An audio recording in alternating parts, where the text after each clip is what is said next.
I am Dracula.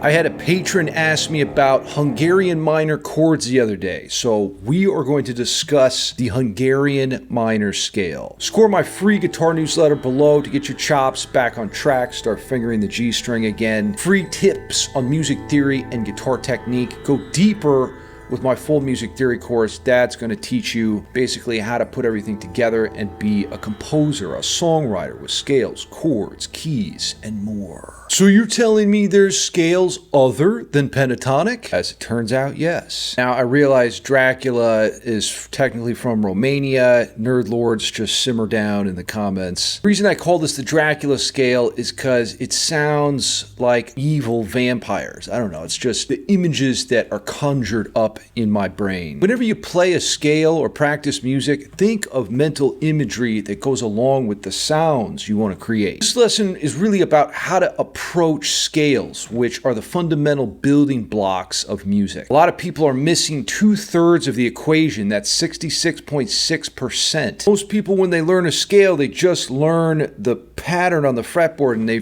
don't realize that there's actually chords and even counterpoint. So this is a songwriter's approach to scales. Music theory, no thanks, just guitar for me. That is not what we're about here. The whole point of music theory is to help you get the sounds you want. It's not a system of rules telling you what you can and can't do. So here we are in Guitar Pro, and let's hear what the Hungarian minor scale sounds like. Always, always, always play your scales to a drone.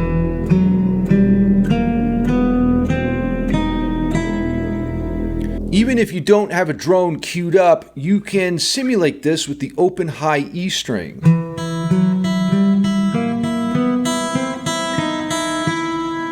A drone is just a sustained pitch. The reason drones are so important is they're actually, according to string theory in physics, a fundamental unit of matter. When we go down to the quantum level and we look at the smallest particles, we see that they're tiny vibrating strings. At least this is the theory of string theory, which works for me because I play a stringed instrument.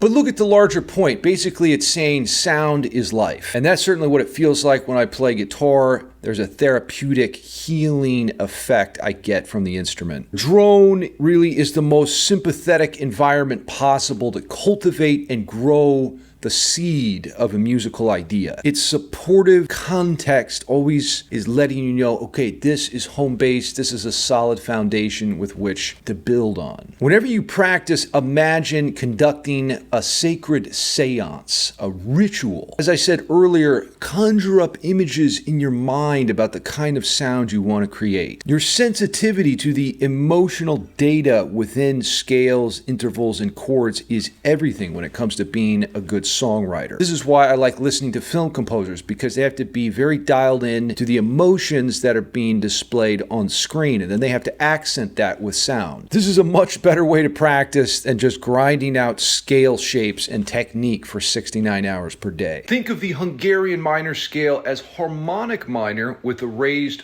4th degree. The notes in E Hungarian minor are E, F sharp, G, A sharp, that's the raised 4th, then we go to B, C, and D sharp. Of course, D stands for damn, I love scales. Now let's outline some chords that tell a story. The Dracula scale chords. How do you even get chords from a scale? Let's zoom in here, and basically it's every other note from the scale. So the first chord in E Hungarian minor is going to be E, skip the next note, go to G, skip the next note, go to B. That's how you make chords from scales. It's not rocket science, as the meme says, so that's going to be E, G, and B.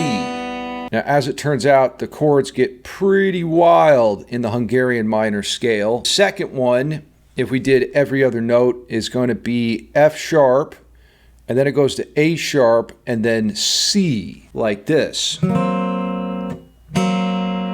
That's a major chord with a flat 5, which is not everyone's cup of tea. And if we go to the next chord, let's see, starting on the 3rd degree, G, you're going to get G, then skip the next note, B, skip the next note, D sharp. Anyone know what that chord is? That's G augmented. So there's some twisted sounds in the scale, but when you determine which chords you want to play from a scale, try to find some pillars of harmony that create a sense of tension and then resolution. So what I came up with, and these could be, you could use a variety of different progressions, but this one sounds cool. It's E minor, F sharp, B, back to E minor.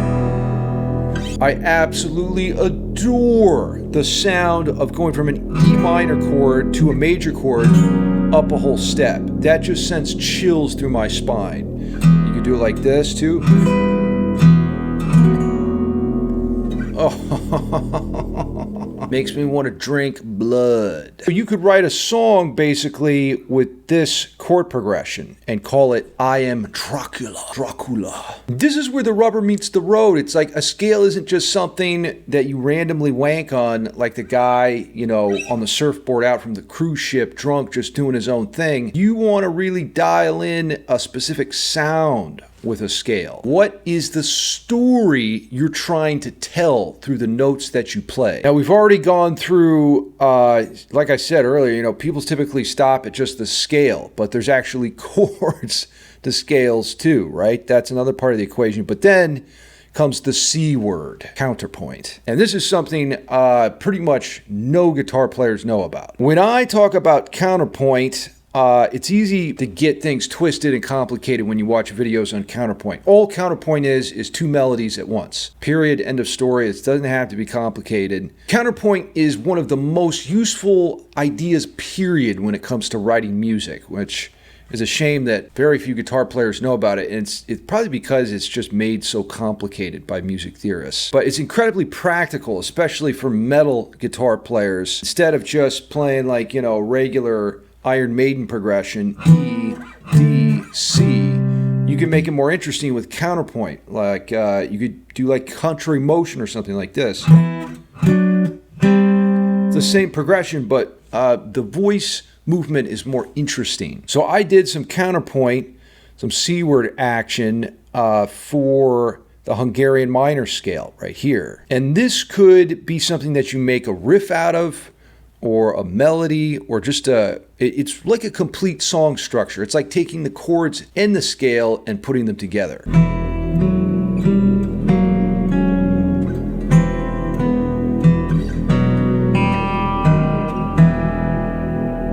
That's just one idea to get you going. You could, have done something different there. The point with counterpoint is just to get things moving, to generate musical ideas. These are like musical seeds that you can develop into something greater if you want, full-fledged songs. Get the full tabs for this lesson at my Patreon page below.